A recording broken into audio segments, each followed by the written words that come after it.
Hello everybody, this video is going to go over your close read annotations for the adventure of Tom Sawyer, and then I'll wrap it up with looking over your writing prompt and your rubric.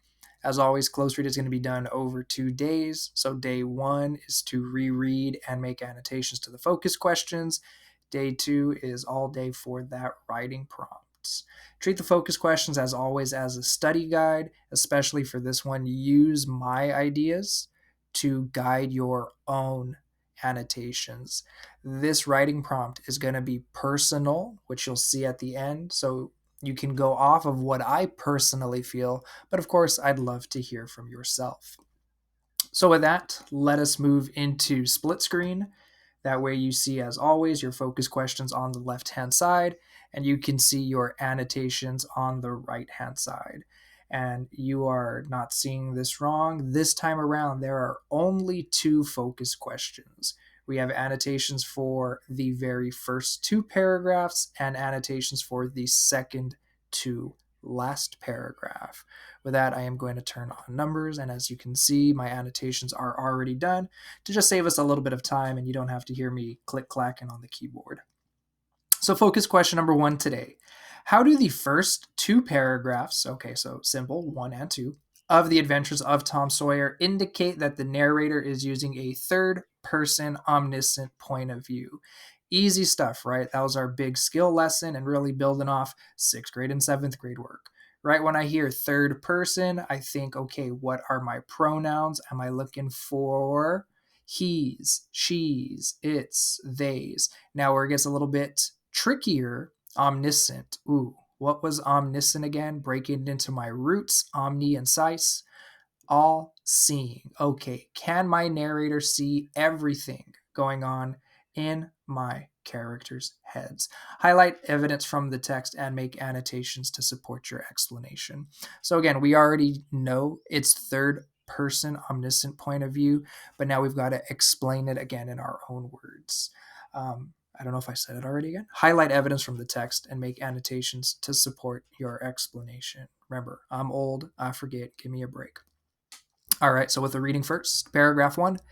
He began to think of the fun he had planned for this day, and his sorrows multiplied. Soon the free boys would come tripping along on all sorts of delicious expeditions, and they would make a world of fun of him for having to work. The very thought of it burnt him like fire. He got out his worldly wealth and examined it, bits of toys, marbles, and trash, enough to buy an exchange of work, maybe, but not half enough to buy so much as half an hour of pure freedom. So he returned his straitened means to his pockets and gave up the idea of trying to buy the boys. At this dark and hopeless moment, an inspiration burst upon him. Nothing less than a great, magnificent inspiration. So, again, how do I know third person from the start? I see he, I see his, I see him. So, we're looking at a third person male in this case. We don't know it's Tom yet. Obviously, Tom's not talking to himself. If he was, then you would hear it. He'd say, "Man, Tom, I'm going to go crazy doing work today." But not the case, right? That is not Tom. So until we see another character or the narrator mentions him by name, I don't know who this he is. You can get the guess, though, from the title of the story. Fingers crossed, hopefully. Now, the other part, omniscient, all seeing. Am I just seeing actions? Am I just hearing dialogue? Not the case. Notice in this paragraph, there are no quotation marks. Why do we use quotation marks? Quotation marks mark speech. So everything being explained to me is being read from the head. I am in Tom Sawyer's head and I'm seeing his thoughts and his feelings. He's thinking about having to work on a Saturday. He's thinking about how all of his friends or the other boys in the neighborhood are going to pick on him.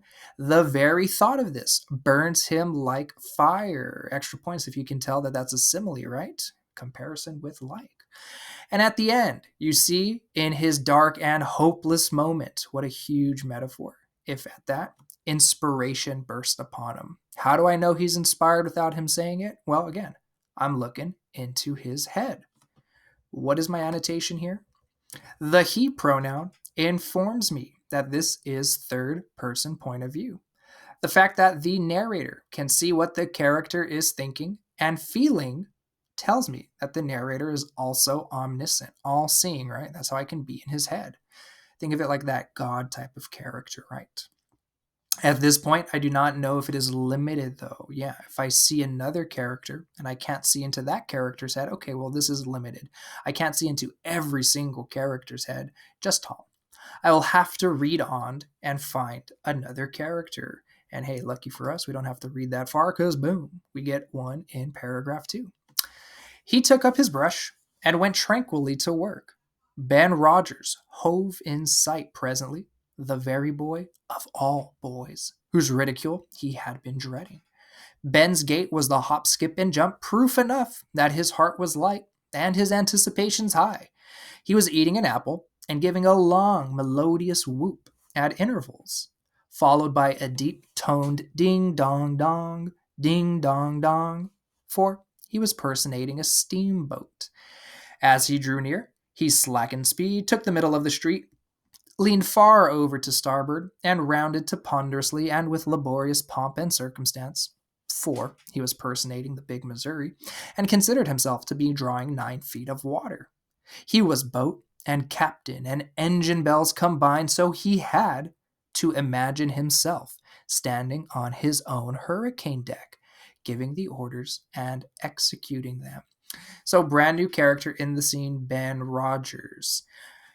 Ben Rogers, do I see him being referred to with a third person pronoun? He again, so just confirms, okay, yes, we are definitely dealing with third person point of view. Sometimes you'll get the rare story that'll jump between perspectives, but that is not one of these cases. Okay, easy again for us. We're dealing with third person. Now, am I in Ben's head?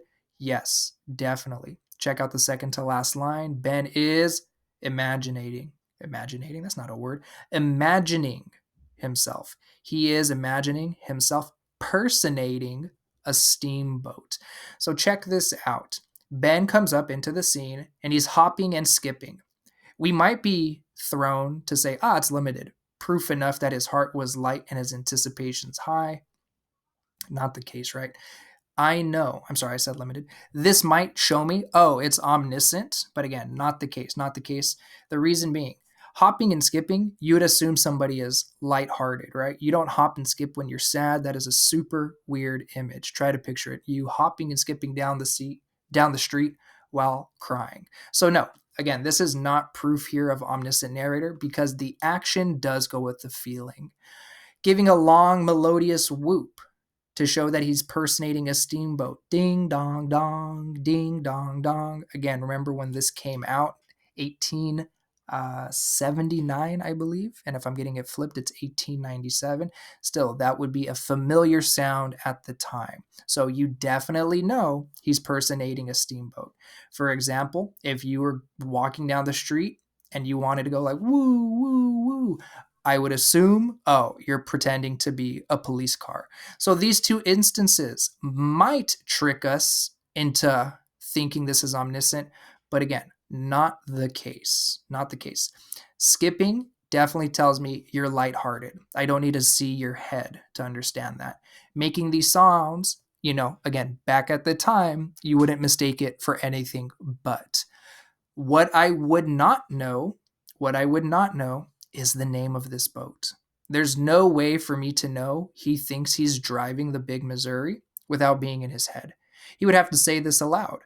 Tom, I am the big Missouri, which he does in the film version. So if you recall that, watching the film version twice, he literally says this whole paragraph turns into like 2 lines of dialogue. I'm the big Missouri coming from St. Louis, bound to New Orleans. And again, if I've tripped that up a bit, I have.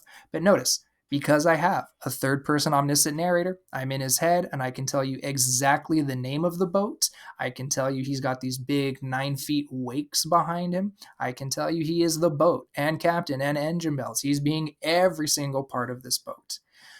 He is not saying this. There are no quotations. So again, I must be in the character's head. I have been in Tom's head. I have been in Ben Rogers' head. This confirms I'm third person omniscient, all seeing. If I didn't see into Ben's head, third person limited. So let's check this out. Ben Rogers enters the scene, and the narrator is able to show what he is thinking. There are no quotation marks, so this means that there is no dialogue in the scene. The only way the reader knows what Ben is impersonating is by seeing his thoughts. Boom, I can see thoughts. Wow, what a superpower. Even that, kind of a scary one. This confirms the initial inference that the narrative is told from third person omniscient point of view. Now, why are we really picking at this point of view? Well, if a narrator can tell me every single thing, this means a narrator could literally, explicitly write down the theme or the lesson of the story. And hint, hint, hint, that's going to be what number 2 is. So let's check out number 2. At the end of the excerpt, and again, it's going to be the second to last paragraph, not literally the last one. How does using third person omniscient point of view allow the author, Mark Twain, to reveal not only what Tom Sawyer has learned from his experience? That's a big one, right? If my character has learned something, that must be the theme, the lesson. And because I'm in Tom's head, then I must also learn from what he goes through. But also a general rule about human behavior. Highlight text evidence to support your ideas and write annotations to explain your choices. 2 will get personal, and I expect you to get personal as well with 2 because you're going to try to put yourself into Tom's shoes, applying this to your own life. If I can scroll to 30, does that say 30? Is that a typo? Wait, hold on. Give me a second with my screen. No, 31. Yeah. I think that had like a little lag there. All right, so let's check it out. 31 again. You definitely need to read the story. If this is your first time seeing the story, you need to go back and read every single thing. If not, the lesson doesn't make sense. Tom said to himself that it was not such a hollow world after all. He had discovered a great law of human action without knowing it, namely, that in order to make a man or a boy covet a thing, it is only necessary to make the thing difficult to attain. If he had been a great and wise philosopher, like the writer of this book, hopefully you see the joke, right? The narrator really pumping himself up, Mark Twain, patting himself on the back. He would now have comprehended that work consists of whatever a body is obliged to do, and that play consists of whatever a body is not obliged to do. And this would help him to understand why constructing artificial flowers or performing on a treadmill is work, while rolling 10 pins or climbing Mont Blanc is only amusement. There are wealthy gentlemen in England who drive 4-horse passenger coaches 20 or 30 miles on a daily line in the summer because the privilege costs them considerable money. But if they were offered wages for the service, that would turn it into work, and then they would resign. So checking it out, I heard it twice. He had discovered a great law of human action. So if he learns this great thing about humans, we learn it too. It's a lesson.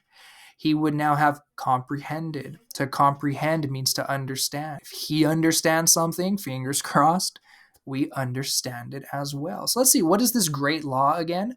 In order to make a man or boy, so we'll just say to make a human, a person, covet a thing, it's only necessary to make that thing difficult to attain.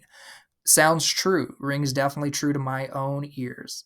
I want things that are unique. I want things that are hard to get. I want to say, like, hey, check out this super rare thing I have, right? If something is commonplace, we don't really covet it. We don't really want it.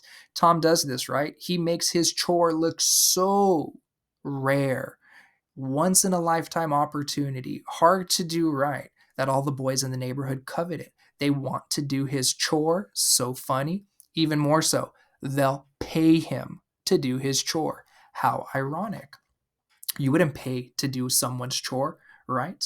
Hopefully, like, when mom or dad say, oh, you need to wash the dishes, you're hoping that you might be able to play this off on your kid brothers or sisters, right? The omniscient narrator tells us that Tom had learned a lesson about human nature. Lesson is synonymous. Don't forget your word, synonymous. Synonym, interchangeable, right? Lesson is synonymous with theme. So, one possible theme, lesson of the story could be to make one want something, you must make it hard to get. I find this to be true to my own life. I like to obtain rare and or unique things. I'd like to know, guys, how does this apply to you? With distant learning, you see behind me all the time my bookcase, there's a bunch of little knickknacks and collectibles, right? Little things that are hard to get, limited, right? Um, how does this apply to you? How could you put in your personal touch? What's something rare you have or something that's difficult to obtain? Some examples I can give off the top of my head. Again, do you have a collectible? Do you have trading cards? Do you have some rare thing, some rare skin in one of your online video games, some, unique weapon, what have you? I kind of show my age, right? Not knowing. So, yeah, when we want something, usually it's because that thing is hard to get. My people who play video games, think how many hours you grind and put in just to get these rare objects and items, right? You like to flex them to show them off as well.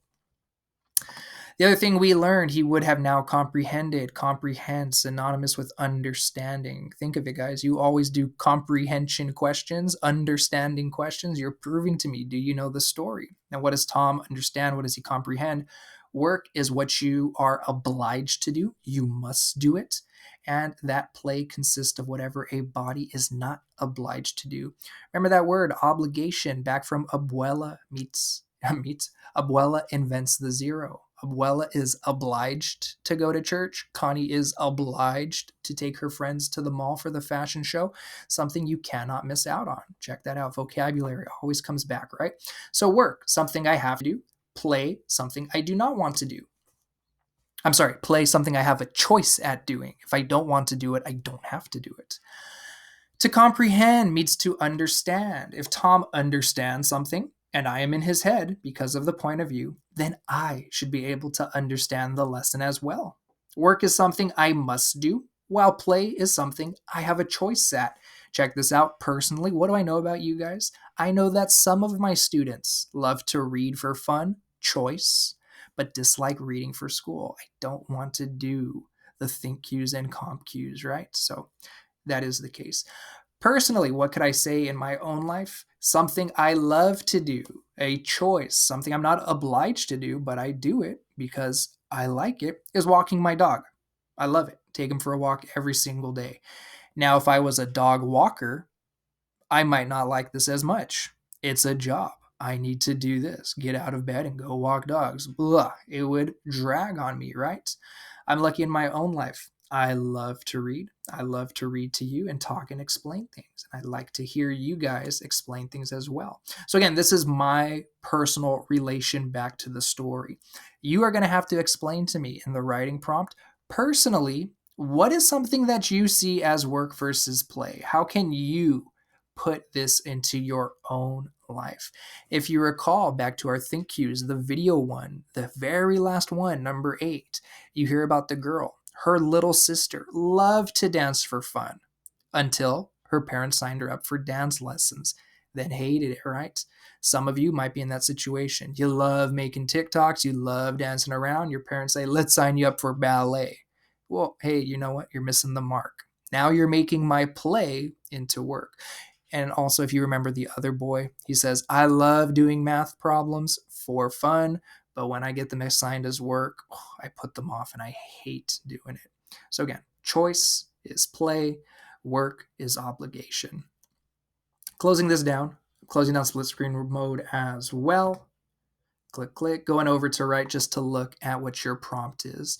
Do remember, the better your annotations are, the more likely I'm going to go with likely. The more likely you'll be able to copy and paste them over, edit them around, shape them into a paragraph. Just using your notes, right? There's always a purpose to this. Reread the final paragraph of the selection and think about what Tom Sawyer says about the difference of work and play. Okay, so I got to go back to 31 or 30, whatever the number was. Explain what Tom means by his comparison of the two. Okay, so really hitting on this final one. Then consider your own experiences with work and play. Okay, here's the personal.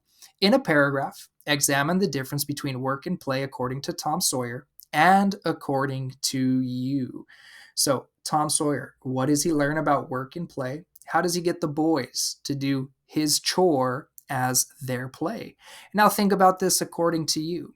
How do you relate to that idea of work and play? Do my examples spark any ideas? Do the two students from the Think Q spark any ideas? So, again, if you need to go back and do a little review, again, you've got today, you've got your annotation day. Next class is actually writing to this. So you've got some time to go back and reread over those past assignments if need be. Ensure, of course, that you use the race format. Let me show you guys the rubric. Again, I can't edit around the rubric. So if you are looking at this and freaking out on the media section, don't. I'm going to give everybody just like a base 4 points as long as you submit, of course. So don't sweat it. All I'm looking for, point of view, did you clearly analyze and explain the connection between dialogue in the story and what readers know about what is actually taking place?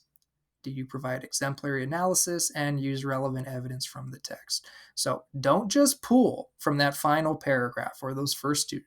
You need to go back. How does Tom make his work look like play for the boys? So make sure you go back to that big chunk of text with Ben Rogers and him and their dialogue and hit on that.